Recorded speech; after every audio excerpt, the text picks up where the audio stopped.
জ্যৈষ্ঠ মাসের শুরু। সন্ধ্যা তখন ধীরে ধীরে নেমে আসছে গোপালপুর গ্রামে। আকাশে ঘন মেঘ জমেছে আর টিপটিপ করে বৃষ্টি পড়ছে একটানা। গাছের পাতায় জমে থাকা জলের ফোঁটা ফসফস করে পড়ছে। চারপাশে স্নিগ্ধ মায়াবী পরিবেশ। এই নিঃশব্দ বৃষ্টি ভেজা সন্ধ্যায় গ্রামের কাঁচা রাস্তায় অনিমেষ ও বাদল ছাতা হাতে হেঁটে চলেছে। তারা এই গোপালপুর গ্রামেই থাকে। গ্রামের রাস্তাটির পাশে সারি সারি গাছ, তাল, আম, আরও কত কি। পাশেই রয়েছে একটি মাঠ, যেখানে দেখা যায় এক বৃদ্ধ লোক, হাতে বাঁশের লাঠি, আর পাশে একটি গরু। বৃদ্ধটি মাথা নিচু করে হাঁটছেন, যেন বৃষ্টির শব্দের সাথে তারও এক অদৃশ্য সুর বয়ে চলেছে। তার মুখে ক্লান্তি নেই, শুধু একটা শান্তি। জ্যৈষ্ঠী মাসের শুরুতে প্রকৃতির কাছে মাথা নত করে পথ চলা। সে মাঠ থেকে হাঁটতে হাঁটতে গরুটি নিয়ে গ্রামের রাস্তায় চলে আসলো। এই গোপালপুর গ্রামের একেবারে শেষ প্রান্তে একটা পুরনো বট গাছের নিচে দাঁড়িয়ে আছে একমাত্র মিষ্টির দোকান, মাধব কাকার মিষ্টির দোকান। দোকানটা ছোট, টিনের ছাউনি দেওয়া। বৃষ্টির ফোঁটা টিনে পড়ে, টুংটাং করে বাজে এক অদ্ভুত ছন্দে। ভেতরে মৃদু আলো জ্বলছে। রোজ সন্ধ্যায়, বৃষ্টির দিনে হোক বা শুকনো, এখানে জমে ওঠে একখানা আসল আড্ডা, হাসি, গল্প। আজও তার ব্যতিক্রম নয়। চিরচেনা সেই বেঞ্চে বসে আছে প্রভাস আর দীপক, দুই পুরনো বন্ধু। জীবনের নানা বাঁকে হারিয়ে আবার এক সন্ধ্যায় এসে মেলে ধরেছে মনের কথাগুলো। কি গো মাধব কাকা, আজ তোমার মনে তো ভারী লাগছে কেন? না রে, তেমন কিছু না, কিন্তু আজ এখনো মিষ্টি রয়ে গেছে। রাত তো হয়ে আসলো, কি জানি বিক্রি হবে কিনা। আজ যে ঝিমিয়ে বৃষ্টি এলো। আরে কাকা, চিন্তা করো না, ঠিক কিছু না কিছু একটা হয়ে যাবে। আচ্ছা দাও দেখি, আমাদের দোকানা শুকনো মিষ্টি দাও। আকাশে বৃষ্টিটা একটু কমে এসেছে, তবে এখনো ঘন মেঘে ঢাকা চারিদিক। হাওয়ায় হালকা শীতলতা। মিষ্টির দোকানের বেঞ্চিতে বসে মাধব আর প্রভাস চুপচাপ মিষ্টি খাচ্ছে, মুখে যেন তৃপ্তির ছায়া। বৃষ্টির ছায়ায় ভেজা রাস্তাটা ধরে ছাতা মাথায় হেঁটে আসছে অনিমেষ আর বাদল। পা টিপে টিপে তারা এসে দাঁড়ায় ঠিক দোকানটার সামনে। বৃষ্টির ফোঁটা ছাতার কিনারা দিয়ে বেয়ে পড়ছে টুপটাপ করে। কিরে অনেশ, তোদের আসার সময় হলো বুঝি? আর যে বৃষ্টি নেমেছে, বাসা থেকে বের হতে পারছিলাম না, কিন্তু এখানে এসে আড্ডা না দিলে সে রাতের ঘুমই হয় না। একদম ঠিক বলেছিস, তোদের ছাড়া আড্ডা একদমই জমে ওঠে না। আয় বস তোরা, কাকা ওদের দুটো মিষ্টি দাও গো। অনিমেষ আর বাদল হাতে ধরা ছাতাটা আলতো করে বন্ধ করলো। তারা দোকানের বেঞ্চে গিয়ে বসলো। মনে হচ্ছে দুজনেই যেন একটু শান্তির নিঃশ্বাস ফেলছে। দোকানটিতে দুজনে এসে প্রভাস ও দীপকের পাশাপাশি বসতেই যেন আড্ডাটা একেবারে জমে উঠল। চেনা মুখ, চেনা গল্প, আর এই একই হালকা আর হালকা বৃষ্টি, সব মিলিয়ে মুহূর্তটা গ্রামের প্রাণ খোলা বৃষ্টিময় সন্ধ্যা রাতের এক নিখাত ছবি। সেই মুহূর্তে যখন চারজনের আড্ডা ঠিক জমে উঠেছে, হাসির ফাঁকে মিষ্টির স্বাদ উপভোগ করা আর হালকা বৃষ্টির ছন্দ মিলেমিশে এক স্বস্তির ছবি আঁকছে, ঠিক তখনই দোকানের সামনে এসে থামল এক রোগা দুর্বল লোক। গায়ে মলিন ভেজা ধুতি, চোখ দুটো অস্বাভাবিকভাবে ফাঁকা, যেন দিনের আলো অনেক দিন দেখেনি। কাদামাখা পায়ে দাঁড়িয়ে রইল চুপচাপ। দোকানের আলো তার মুখে পড়তেই বোঝা গেল লোকটা বেশ অদ্ভুত, আর তার উপস্থিতিও যেন হঠাৎ করেই আড্ডার হাসিটা থামিয়ে দিল। বললি হ্যাঁ, তোমাদের কাছে 10 কেজি মিষ্টি পাওয়া যাবে? দাদা, এই গ্রামে এত মিষ্টি কে নেবে? রোজ যা বানাই তাই বিক্রি হয় না, আর 10 কেজি মিষ্টি বানিয়ে কি করব? আজ বানিয়েছি 5 কেজি, তার মধ্যে এখনো 3 কেজি আছে। এই 3 কেজি আমাকে দিয়ে দিন, আর কাল 10 কেজি বানিয়ে রাখবেন। আমি শহরে যাব, যাওয়ার সময় নিয়ে যাব। হ্যাঁ ঠিক আছে দাদা। মাধব একটু অবাক হলো, তবে রাজিও হলো, কারণ সে আগে কখনো এত মিষ্টির অর্ডার পায়নি। কিন্তু অর্ডারটি পেয়ে সে খুব খুশি, আর সে লোকটিকে 3 কেজি মিষ্টি দিল। লোকটি ঝিমঝিম বৃষ্টিতে দোকান থেকে মিষ্টি নিয়ে বেরিয়ে গেল। সেখানে বসে থাকা প্রভাস আরো সবাই অবাক হয়ে একে অপর দিকে তাকাতে লাগলো। তার কথা কি গম্ভীর? ঠিক তখনই প্রভাস বলে উঠল, কাকা, লোকটিকে কেমন যেন লাগলো না? আমার তো খুব একটা সুবিধার মনে হলো না। কি বাবু, আমার কাজ মিষ্টি বিক্রি করা। ও যখন বলেছে 10 কেজি মিষ্টি নিবে কালকে, তবে নিক। তবে তোরা জানিস, আমার এই দোকানের বয়সে সবচেয়ে বেশি মিষ্টি বিক্রি হবে। আর কি চাই? দেখো গো দাদা, তুমি এত খুশি হও না। প্রবাস যা বলেছে একদম ঠিকই বলেছে।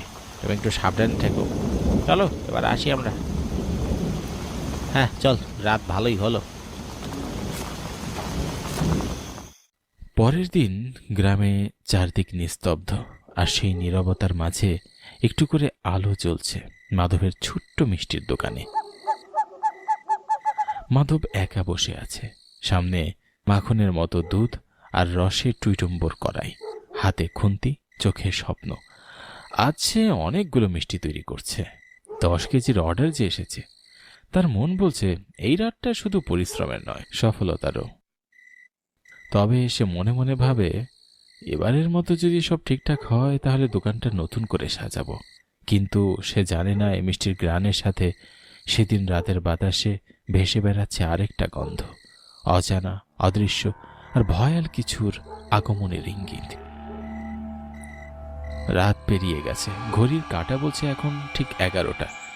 চারপাশে সব নিস্তব্ধ, শুধু একটা আলো জ্বলছে মাধবের ছোট্ট দোকানে। সেখানে সে একাই বসে। একবার রাস্তার এদিক তাকায় মাধব, আবার ঘড়ির কাঁটার শব্দে ফিরে আসে নিজের ভেতরে। চোখে ক্লান্তি, মুখে চিন্তার রেখা। সে ভাবে, এত রাত হয়ে গেল, লোকটা এখনো এলো না কেন? এই প্রশ্নটাই বারবার তার মনে ঘুরপাক খেতে লাগে। নির্জন আকাশটা যেন রাগে ফেটে পড়ল। এক ঝলক তীব্র বজ্রপাতের আলো ছিঁড়ে দিল আকাশের বুক। আর ঠিক পর মুহূর্তেই শুরু হয়ে গেল মুষলধারে বৃষ্টি। চারদিক অন্ধকারে ভিজে যাচ্ছে। মাধব এক মুহূর্তেই বোঝে যে সব উলটপালট হয়ে গেছে। বাতাসে বৃষ্টির সাথে মিশে আছে রসের গ্রান, কিন্তু মিষ্টির পাশে থাকা মাধবের মুখটা যেন একেবারে কালো হয়ে গেছে। চোখে কোনো স্বপ্ন নেই, শুধুই হতাশা। যে মুষলধারে বৃষ্টি শুরু হয়ে গেল, লোকটার জন্য এত অপেক্ষা করলাম, লোকটা এলো না। হায় ভগবান, কি সর্বনাশী কাণ্ড! এখন এই মিষ্টিগুলো নিয়ে আমাকে বাড়ি ফিরতে হবে। হতাশ মুখে মাধব মিষ্টিগুলো নিয়ে পলিথিনে ভরে গন্তব্যে হাঁটতে শুরু করলো। চারপাশে তখনও মুষলধারে বৃষ্টি, প্রতিটি বজ্রপাত যেন কাঁপিয়ে দিচ্ছে পরিবেশটাকে। তার মধ্যেই গ্রামের নির্জন পথে ধরে হেঁটে চলেছে মাধব, মাথার উপর মিষ্টি আর মনে ভারী হতাশা।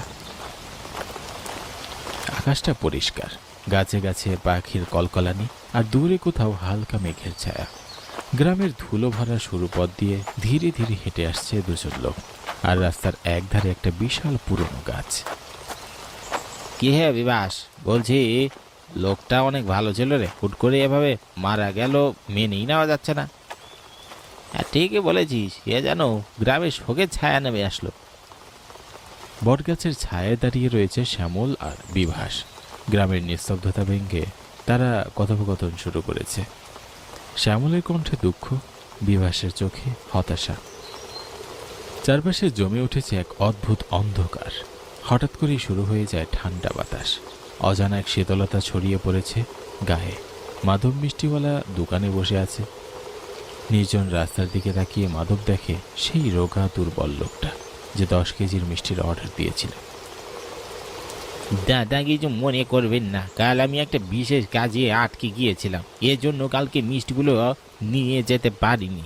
যদি মিষ্টিগুলো এখনো থেকে থাকে আপনার কাছে, তবে আমাকে দিন দাদা। লোকটার কথা শেষ হওয়ার সঙ্গে সঙ্গেই চারিদিকটা আচমকা অন্ধকারে ঢেকে গেল। আকাশের চারটা যেন হঠাৎ হারিয়ে গেল কোথাও। কোনো আলো নেই, শব্দ নেই, শুধু নিঃশ্বাস ফেলার শব্দ। তার মুখটা অদ্ভুতভাবে ফ্যাকাশে, চোখ দুটো ঠান্ডা আর ফাঁকা। তার শরীর কাঁপছে। সে আর মানুষ নেই, সে এখন মাধব নয়, সে এখন মাধবের মৃত আত্মা। একটি হতাশা, অপূর্ণ অপেক্ষার ছাপ। মাধব মিষ্টিওয়ালা এখন ভয়ঙ্কর এক মৃত আত্মা। সে আমি তোর অপেক্ষায় ছিলাম, তোর জন্যই আজ আমার এই অবস্থা। ঠিক একদিন আগের রাত মাধব মিষ্টিওয়ালার দোকানে বসেছিল একগুচ্ছ স্বপ্ন নিয়ে। 10 কেজি মিষ্টি বানিয়ে রেখেছিল, অপেক্ষা করছিল সেই লোকটার। সময় পেরিয়ে যাচ্ছিল, লোকটা এলো না। আকাশে কালো মেঘ আর মাধবের চোখে হতাশা। গ্রামের ভেজা রাস্তা ধরে হাঁটতে থাকে বাড়ির পথে। তারপরেই ঘটে গেল, হঠাৎ চোখে মিষ্টির গামলাটা মাথায় নিয়ে গ্রামের রাস্তা দিয়ে হাঁটছে। চারপাশে তখন একটানা মুষলধারে বৃষ্টি, সামনে কেবল অন্ধকারে ভেজা গ্রামের পথ। সে হাঁটতে থাকে, মাথায় গামলা, ভেতরে সেই 10 কেজি মিষ্টি, আর তার হৃদয়ের ভিতরে অপেক্ষার ব্যর্থতার অভিমান। হঠাৎই আকাশ ফেটে জ্বলে ওঠে এক বজ্রপাত। বিকট শব্দে আকাশ যেন ছিঁড়ে পড়ে। ঠিক তখনই সেই বজ্রপাত সরাসরি আঘাত হানে মাধবের মাথায়। মাধব মিষ্টিওয়ালা গড়াগড়ি খাচ্ছে কাদায়। সে আর বেঁচে নেই, সে এখন শুধুই এক অপূর্ণ অপেক্ষায় রয়ে গেল। হ্যাঁ, সেদিন রাতে তোর জন্য অপেক্ষা করতে করতে রাত হয়ে যায়। শুরু হয় মুষলধারে বৃষ্টি, মিষ্টির গামলা মাথায় করে গ্রামের রাস্তা ধরে হাঁটতে লাগি। এক বজ্রপাত এসে আমার মাথায় পড়ে আর আমি মারা যাই। আমার আত্মা মুক্তি পায়নি। আমার অপেক্ষা করা যে এখনো শেষ হয়নি রে। সেটা যে এখন তোকে মেরেই শেষ হবে। আমি ইচ্ছে করে করিনি, আমাকে মারবেন না। আমি যে সেদিন সত্যি আসতাম, কিন্তু অন্ধকারে যেন এক অদৃশ্য শক্তি খেলে বেড়াচ্ছে। মাধব যে আর মানুষ নয়, তার চোখ জোরে জ্বলছে আগুনের মতো। সে ধীরে ধীরে এগিয়ে আসে সেই লোকটার দিকে। তার কণ্ঠস্বর যেন পাতাল থেকে উঠে আসা শয়তানের হুঙ্কার। লোকটা তখন কাঁপছে, চিৎকার করছে, সাহায্য চাচ্ছে, কিন্তু সব শব্দ যেন হারিয়ে যাচ্ছে সেই দোকানের দেওয়ালের মধ্যে। আর ঠিক তখনই এক অদ্ভুত কায়দায় মাধব মিষ্টিওয়ালার আত্মা লোকটিকে মেরে ফেলে। লোকটার শরীর মুচড়ে যায়, মুখ ফ্যাকাশে, চোখ উল্টে যায়। আজ থেকে আমার অপেক্ষা শেষ হলো, মুক্তি পেল আমার আত্মা। দোকানের ভেতরটা তখন নিস্তব্ধ। একটা মৃতদেহ পড়ে আছে মাটিতে, আর তার পাশে দাঁড়িয়ে আছে সেই মাধবের আত্মা। তার মুখে এক তৃপ্তির হাসি, আছে মুক্তির প্রশান্তি। তারপরে ধীরে ধীরে হাওয়ায় মিলিয়ে যায় মাধব মিষ্টিওয়ালার আত্মা।